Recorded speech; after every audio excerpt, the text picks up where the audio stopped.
Alright boys, we got a market recap today for Monday, June 2nd. There were no valid trades for me this morning. I personally didn't take anything, and I'm kind of calling it early before the 1050 to 1110 macro even ends, just because there's simply a lack of a higher time frame bias and direction for me. If you watch the weekly outlook video coming into the week from yesterday, I said that I wanted to either see us displace above this internal buy side or this internal sell side liquidity.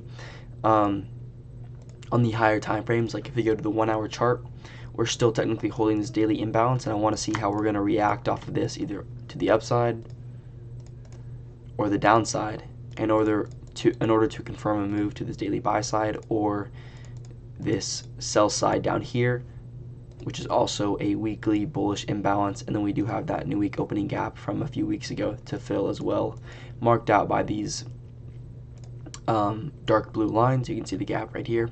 So I want to see that confirmation of direction. Now there was a potential to take an internal trade to this internal buy side liquidity, but if we go to the 1 minute chart, right when market opens here on this dashed line, we can see that we just pumped 1, 2, 3, like the first 10 minutes without a pullback to the internal buy side liquidity, without a pullback on the 1 minute chart. So I was willing to wait for displacement here in either side to potentially take a trade to this internal buy side or the internal sell side. But once we got that displacement, there was no pullback until we took this internal buy side liquidity. And then after we took this internal buy side liquidity, which would be the high time frame market structure shift, we wicked it out, swept that. We didn't displace through it, and there has been really nothing going on since that move, and that was the move of the morning with just no trade opportunity presented. We did form an SMT on ES at this high. We can see right here we never took this internal buy side, the high time frame market structure shift. We never took this liquidity, and I thought there was potential to get with this bearish SMT. I thought there was potential to potentially target this internal sell side. We had the SMT, we had a 5 minute market structure shift, we had a 5 minute imbalance right here get created, but this is why we wait and zoom in to see if this is going to get respected or not, and we can see that we never respected this 5 minute imbalance.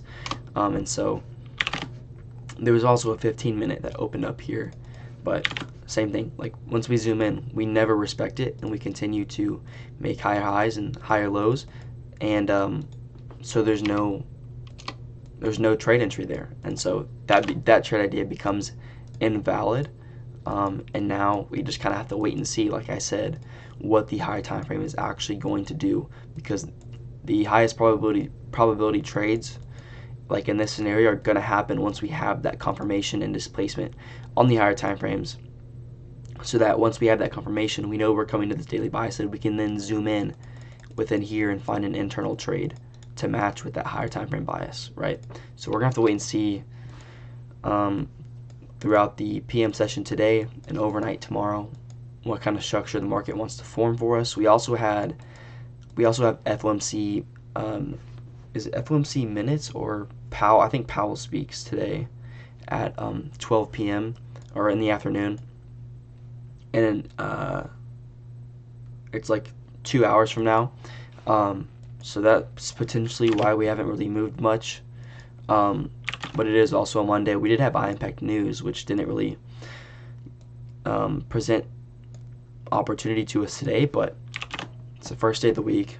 No reason to force anything. Definitely, like I said, want to stay extra patient coming in to this week until we get that displacement above either the swing high or until we start to make our way down and displace below the swing low. Being extra cautious until we get out of this little range here. So that was my bias for today. That's what I was looking for. And no trades for me. So I'm going to keep this one short and simple. Yeah, I don't really know where you could have taken a trade today personally, but if you did take a trade, let me know below. And yeah, just going to be looking for that displacement, looking for that higher time frame market structure shift going into market open tomorrow. So that's the market recap for Monday, June 2nd. Appreciate you watching. I will see you on the next one. Peace.